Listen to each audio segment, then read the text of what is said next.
جب پردے پر پابندی تھی اور علماء دین کو پابند سلاسل کیا جاتا تھا۔ رضا شاہ ایک سیکولر بادشاہ تھا جو مذہب کو ایک قدیم اور مشکوک چیز سمجھتا تھا۔ اس دور میں سید علی خامنائی نے حافظ قرآن اور عالم دین بننے کا فیصلہ کیا۔ آپ یہ جان کر حیران ہوں گے کہ سید علی خامنائی کی سوانح عمری لکھنے والے مہدی خلجی کا کہنا ہے کہ خامنائی بہت کم عمری میں یعنی صرف 11 برس کی عمر میں عالم دین بن گئے تھے۔ ان کے لیے ایک عالم کا لباس پہن کر سڑکوں پر بچوں کے ساتھ کھیلنا بہت مشکل تھا۔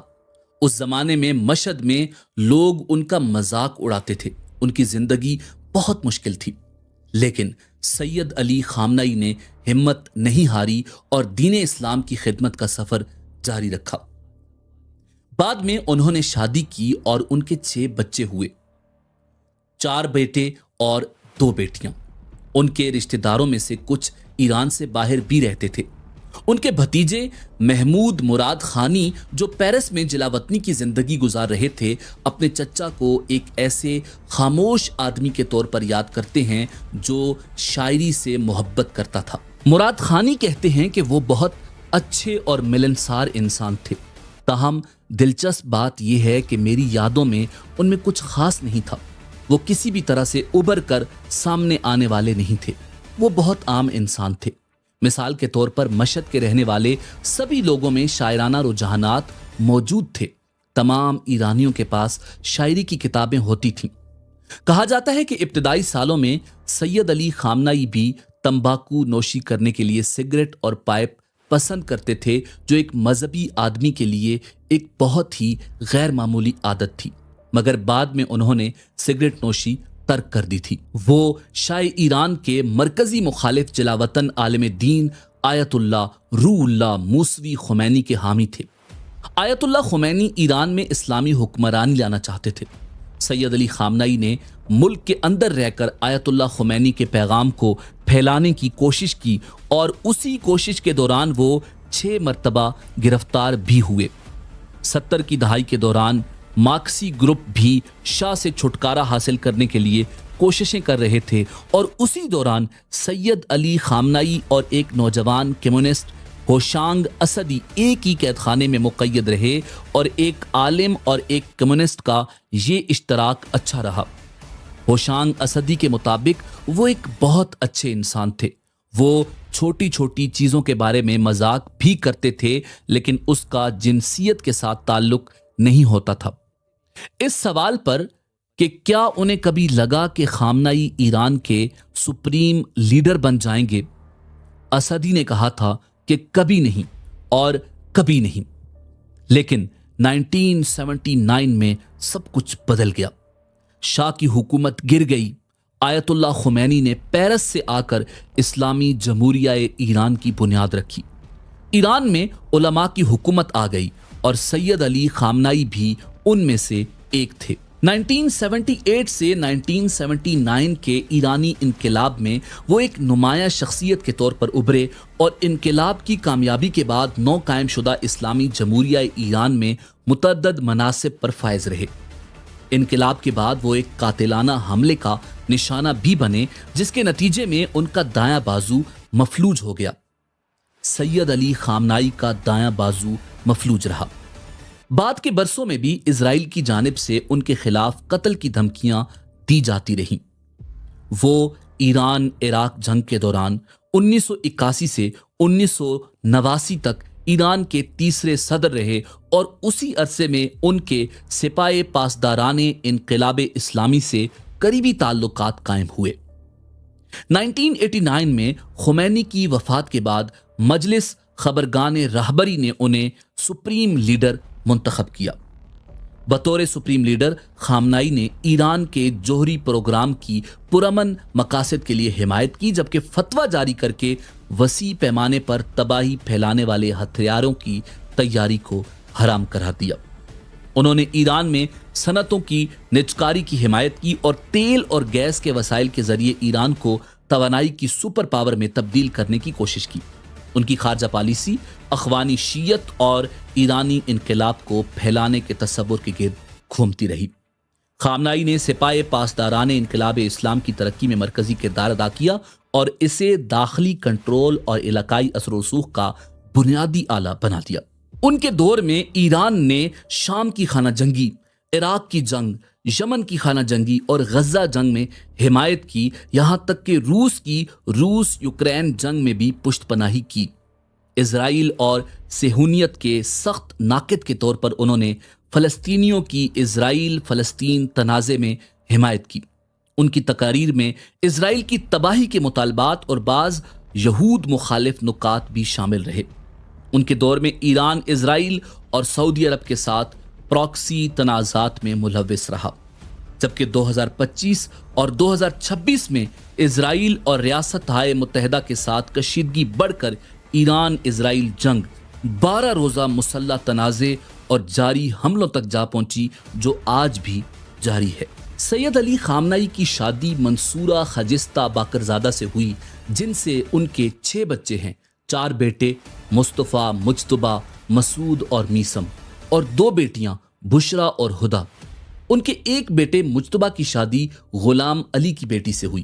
ان کے بڑے بیٹے مصطفیٰ کی شادی عزیز اللہ کی بیٹی سے ہوئی۔ ایک اور بیٹے مسعود کی شادی محسن خرازی کی بیٹی سے ہوئی۔ ان کے 3 بھائی ہیں، جن میں محمد علی خامنائی اور ہادی خامنائی شامل ہیں۔ ان کی 4 بہنوں میں سے ایک بدری حسینی خامنائی علی تہرانی کی اہلیہ 1980 کی دہائی میں جلاوطنی اختیار کر گئیں۔ بدری علی خامنائی کی ناقد ہیں۔ بطور سپریم لیڈر خامنائی وسطی تہران کی فلسطین سٹریٹ پر ایک گھر میں منتقل ہوئے۔ اس کے گرد ایک کمپاؤنڈ قائم کیا گیا جو اب تقریباً 50 عمارتوں پر مشتمل ہے۔ دی ٹیلی گراف کے مطابق اس بیت رہبری کمپاؤنڈ میں تقریباً 500 افراد ملازم ہیں، جن میں سے بہت سے فوج اور سیکیورٹی اداروں سے وابستہ ہیں۔ Washington institute for Near East Policy کے ایران کے ماہر مہدی خلجی کے مطابق خامنائی کی زندگی بغیر کسی عیش و عشرت کے تھی۔ دی ڈیلی ٹیلی گراف کے رابرٹ ٹیٹ نے بھی لکھا کہ وہ سادہ طرز زندگی کے لیے معروف ہیں۔ ٹیکسر نے انہیں زاہد قرار دیا، جو سادہ لباس پہنتے اور سادہ کھانا کھاتے تھے۔ خواتین کے ایک میگزین کو دیے گئے انٹرویو میں ان کی بیوی نے کہا تھا کہ ہمارے پاس روایتی معنوں میں سجاوٹ نہیں ہے، برسوں پہلے ہم نے ان چیزوں سے خود کو الگ کر لیا تھا۔ دوسری جانب مدر نیچر نیٹ ورک نے 2016 میں دعویٰ کیا کہ انہیں ایک BMW کار میں دیکھا گیا اور اس سے اترتے ہوئے ان کی تصویر بھی شائع کی گئی۔ رہبر اعظم سید علی خامنائی کی صحت سے متعلق وقتاً فوقتاً قیاس آرائیاں سامنے آتی رہیں۔ جنوری 2007 میں ان کی بیماری یا وفات کی افواہیں اس وقت پھیلیں جب وہ چند ہفتوں تک عوامی سطح پر نظر نہیں آئے اور عید الاضحیٰ کی تقریبات میں شرکت نہیں کی۔ انہوں نے بیان جاری کیا کہ اسلامی نظام کے دشمنوں نے ایرانی قوم کو مایوس کرنے کے لیے موت اور صحت سے متعلق افواہیں پھیلائیں۔ تاہم ہومان مجد کے مطابق وہ جاری کردہ تصاویر میں کمزور دکھائی دے رہے تھے۔ 9 ستمبر 2014 کو انہوں نے پروسٹیٹ کا آپریشن کروایا، جسے سرکاری ذرائع نے معمول کا آپریشن قرار دیا۔ لی فیگارو کی ایک رپورٹ میں مغربی انٹیلیجنس ذرائع کے حوالے سے کہا گیا کہ انہیں پروسٹیٹ کا کینسر تھا۔ ستمبر 2022 میں اطلاع ملی کہ انہوں نے آنتوں کی رکاوٹ کے باعث سرجری کروائی اور کئی ملاقاتیں منسوخ کی۔ آیت اللہ سید علی خامنائی شیعہ مسلمان تھے، مگر کمہ زنی کی رسم جو شاید بہت پرانی رسم ہے، وہ اس پر کئی علماء اور مجتہدین پر تنقید کرتے تھے۔ آیت اللہ سید علی خامنائی نے کمہ زنی کو اپنے فتووں میں حرام قرار دیا تھا، کیونکہ ان کی نظر میں اس عمل سے مذہب اہل بیت یعنی مذہب شیعت بدنام ہوتا ہے۔ اتحاد بین المسلمین کی خاطر آپ نے یہ فتویٰ بھی دیا تھا کہ امہات المومنین اور صحابہ کرام رضوان اللہ تعالی علیہم اجمعین کی توہین کرنا حرام ہے۔ ان کی شہادت یقیناً عالم اسلام کے لیے ایک بہت بڑا سانحہ ہے۔ سید علی خامنائی جیسے لیڈرز صدیوں بعد پیدا ہوتے ہیں۔ آج اگر ہم نظر دوڑائیں تو ہمیں پوری اسلامی دنیا میں ایسا کوئی لیڈر نہیں ملتا جو قرآن کا حافظ ہو، جو مفسر ہو، جو حدیث کا درس دیتا ہو اور جس کے سامنے لاکھوں لوگ بیٹھ کر قرآن اور حدیث سیکھتے ہوں۔ اب اسلامی دنیا اس عظیم لیڈر سے محروم ہو گئی ہے۔ خامنائی کو صدیوں تک یاد رکھا جائے گا۔ اسی امید کے ساتھ اجازت دیجیے کہ آپ کو ہماری ویڈیو پسند آئی ہوگی۔ ملتے ہیں بہت جلد ایک نئی تاریخی، تحقیقی اور معلوماتی ویڈیو کے ساتھ۔ دیکھتے رہیے info@adil۔